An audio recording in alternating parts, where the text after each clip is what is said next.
Today I'm going to video record this entire journey that I'm tearing down my $10,000 custom gaming PC. Okay, so the $10,000 gaming PC I have with me for 2 years. So there's a lot of reason why I actually wanted to tear down this $10,000 PC build. Today, the very first thing I'm going to do is to unplug all the cables and remove all the RAM to prep for the teardown. So let's go! I have already removed the power supply first. I removed all the cable. The reason is because I need to tidy out the cable so it's easier for me to remove all the components. Let me give you a rundown of how the PC looks like right now. I've already removed all the CPU cable, the motherboard cable, and all the RAMs and everything. Okay, so this is to make sure that I have ample space to work with. Because of the design of this case, the power supply is actually accessible from the front. That's why I actually removed the power supply first, because the power supply has a lot of thick cables, which is very complicated. This is the entire setup right now. Okay, all the parts are still intact. I have not actually removed everything, and this is the back right now. And the good thing about this Corsair 1000D, the metal cover at the back is actually removable, so it makes things even more easier. So right now I've already bundled up all the cables together so that I don't get lost which is which. So you might be wondering, what am I? So I'm actually using a spare PC right now. So let me show you the spec. So this is the spare PC I'm using right now before I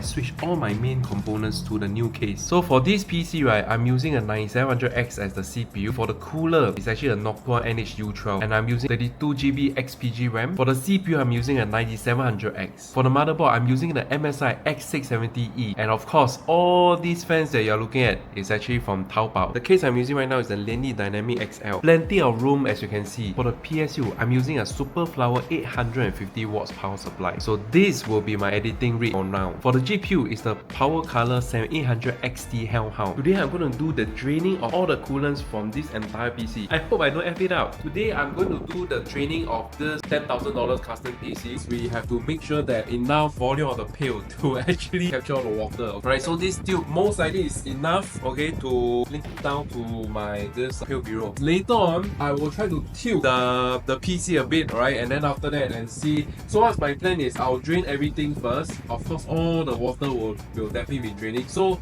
my better plan for this, right, is that because my main concern is this one, alright, is this radiator over here. So what I'm going to do is I'm going to tilt the casing over here so the water will flow down, all the excess water will flow down and then go over here. Alright, so that's the better plan. The fittings I'm going to use will be this. It's a soft tube fitting. This will be the drain valve. Okay, so later on I'll be using this one, right, which is connector lah, basically, right, and then this one will be the soft tubing, right. So later on the tube will go over here, and then after that, once I release the valve, right, all the water is supposed to be able to run through over here. Okay, so that is the purpose of this entire thing. I'm going to start to set up the thing already. This is already connected, so this is the drain valve, right. So usually the drain valve will be connected to the what's that called, to the reservoir, okay, over here, right. Then after that, you have your drain valve over here. Depending on what kind of setup you are, some people they'll have two drain valve, I don't know, for some reason.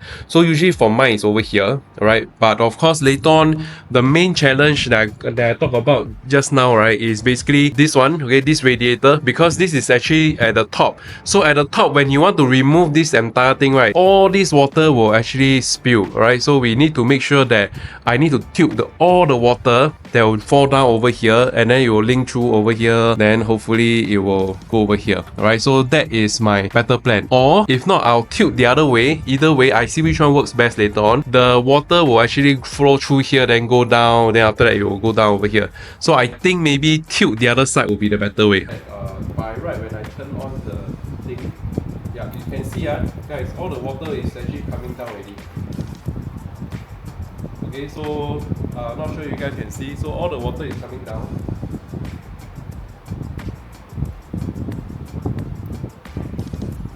Okay, so let me just pull this in. You can see or not, the water? Yeah, the water is actually draining out already. Water is draining out already.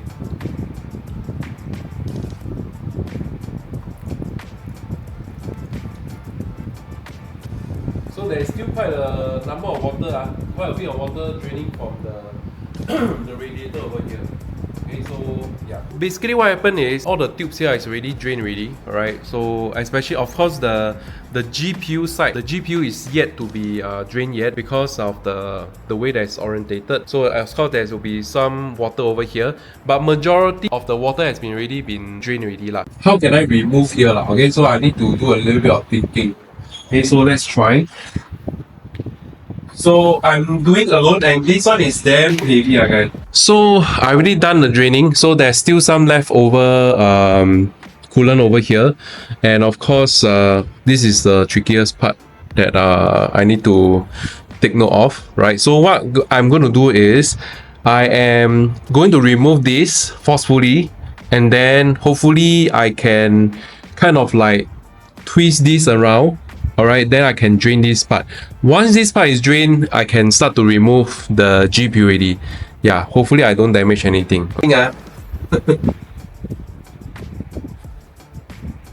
Because there's excess coolant, so I have to be very careful.